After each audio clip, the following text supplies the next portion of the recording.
Vieną dieną savo vaikų paklausiau tokio netikėto klausimo. Netikėto galbūt labiau savo pačiai.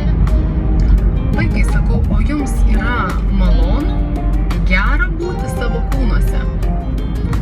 Fausta niekiek nesuabejojęs iš karto atsakė, kad taip. Taip, gera. Tauras pasižiūrėjęs į Faustą, taip pat apsvarstęs visas aplinkybės, sako, taip, gera. O tau, mama? Aš sakau, ne visada galbūt jaučiu malonumą. O kodėl?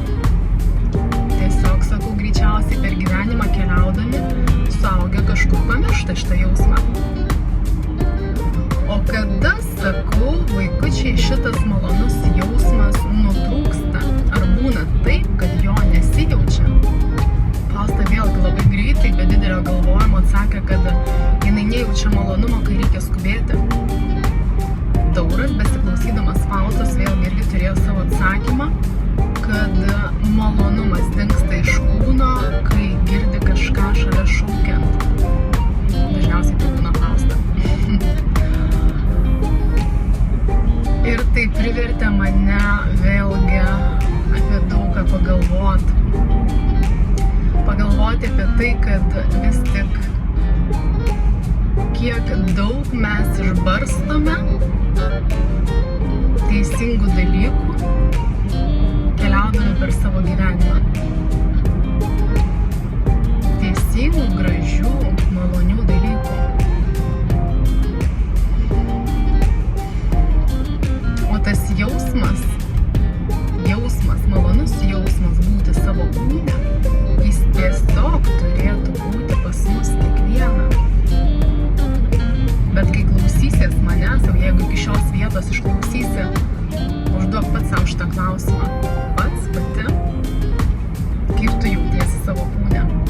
Ar tau jame visada malonu?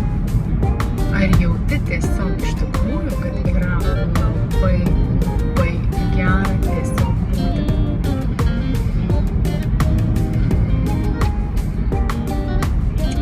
Moteris apskritai šituo malonumu būti savo kūne yra kelis kartus labiau apdovanota negu vyras. Ir jei tai gaunasi iš tiesų be didelių pastangų, be didelio dėmesio sutelktumo, be didelės pastangos atsipalaiduoti, jinai tiesiog prigimtinai turėtų būti daugiau šitoje būsenoje.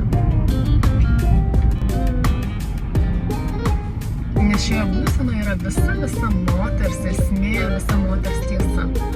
Visa moters tiesa apie tai, ko jinai nori, kaip jai reikia, kur jinai turi būti, ką jinai turi daryti, kokia jos mėgstama veikla, su kokiais žmonėm jai gera leisti laiką. Labai daug dalykų ir atsakymo jai ateina tiesiog iš šitos, būtent malonios viduje būsenos. Ir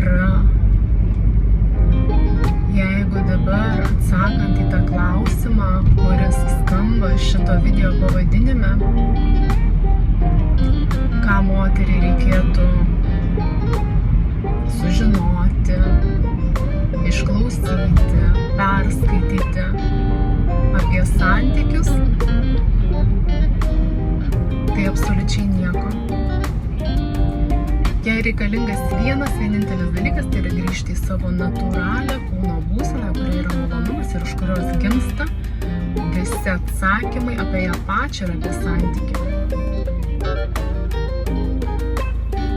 Moteriška energija yra santykis.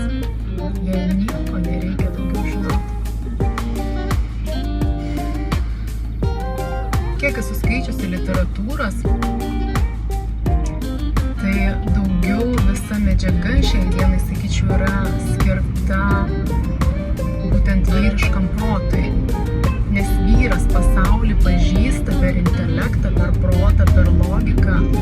Ir drąsiai galiu šiai dienai teigti, kad vyras apie santykius su moterimi šiai dienai žino labai mažai.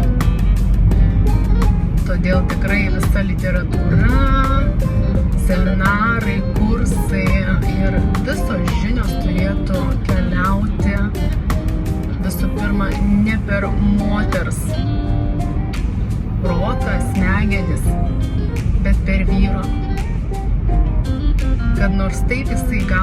daugiau išminties, kaip jam dalyvauti santykyje. Kokie jo veiksmai kuria kokį rezultatą. O moteris jau žino viską, jai tai reikia grįžti į kūną ir prisiminti. Nes jeigu moteris neprisimena ir bando skaitydama išskaityti tiesą, tai ji greičiausiai neprisimins, o ji tiesiog bandys imituoti pagal perskaitytą literatūrą, žinias, gražų, gerą santykį, kurio kūnas tiesiog dar nebus pajėgus pats iš savęs prisiminti, ypatingai jeigu čia dar yra likę kažkokių prisiminimų, nuoskaudų,